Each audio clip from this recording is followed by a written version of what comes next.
സുജയ പാർവതി, ഞാനിപ്പോൾ ഉള്ളത് സിദ്ദീഖിന്റെ വീടിന്റെ മുൻപിലാണ്. സിദ്ദീഖ് വീടിനകത്തുണ്ടോ എന്നുള്ളത് നമുക്ക് വ്യക്തമല്ല. കാരണം ഈ ആരോപണം ഉയർന്ന ശേഷം മാധ്യമങ്ങളോട് പൂർണ്ണമായും അകലം പാലിക്കുകയാണ് സിദ്ദീഖ്.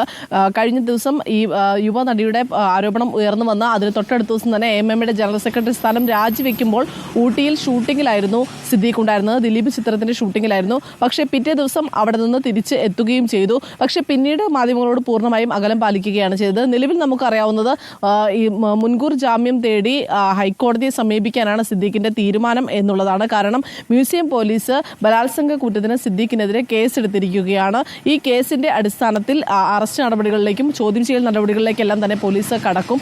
അറസ്റ്റ് തടയുന്നതിന്റെ ഭാഗമായി മുൻകൂർ ജാമ്യത്തിനായി ഇന്ന് തന്നെ ഹൈക്കോടതിയെ സമീപിക്കാനാണ് തീരുമാനം. സിംഗിൾ ബെഞ്ചിന് മുൻപാകെ മുൻകൂർ ജാമ്യാപേക്ഷ നൽകിയ ശേഷം സിദ്ദീഖിന്റെ അഭിഭാഷകൻ സിംഗിൾ ബെഞ്ചിന് മുൻപാകെ ഈ മുൻകൂർ ജാമ്യാപേക്ഷയുടെ വിവരവും മുൻകൂർ ജാമ്യാപേക്ഷയിൽ മുൻകൂർ ജാമ്യം തേടുന്നതും ഉണ്ടാകും എന്നാണ് അറിയാൻ സാധിക്കുന്നത്. അതുകൂടാതെ തന്നെ ഈ പരാതി ഉന്നയിച്ച യുവനടിയുടെ രഹസ്യമൊഴി ഇന്ന് തിരുവനന്തപുരത്ത് രേഖപ്പെടുത്തുകയും ചെയ്യും. വനിതാ ജഡ്ജാണ് രഹസ്യമൊഴി രേഖപ്പെടുത്തുക. ഈ കാര്യവുമായി കേസ് രജിസ്റ്റർ ചെയ്തതുകൊണ്ട് തന്നെ അന്വേഷണവുമായി പ്രത്യേക അന്വേഷണ സംഘം മുന്നോട്ട് പോയിക്കൊണ്ടിരിക്കുകയാണ്.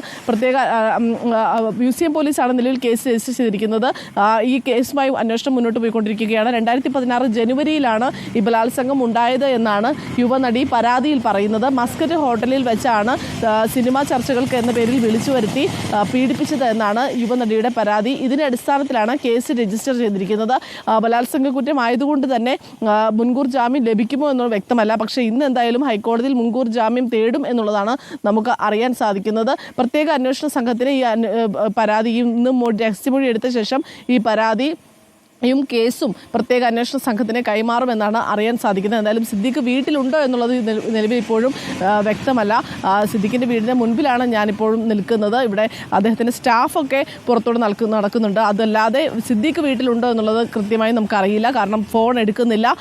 മാധ്യമങ്ങളുമായി പൂർണ്ണമായും ഈ ആരോപണം ഉണ്ടായ ശേഷം പൂർണ്ണമായും അകലം പാലിക്കുകയാണ് സിദ്ദീഖ്. സുജയ പാർവതി. ഓക്കെ, സൈഫുന്നിസ, കൂടുതൽ വിവരങ്ങൾ ശേഖരിക്കുക. നിയമ നടപടികളിലേക്കൊക്കെ കടക്കുമ്പോൾ എങ്ങനെയാണ് അടുത്ത നീക്കങ്ങൾ എന്നതും വളരെ പ്രധാനപ്പെട്ടത്.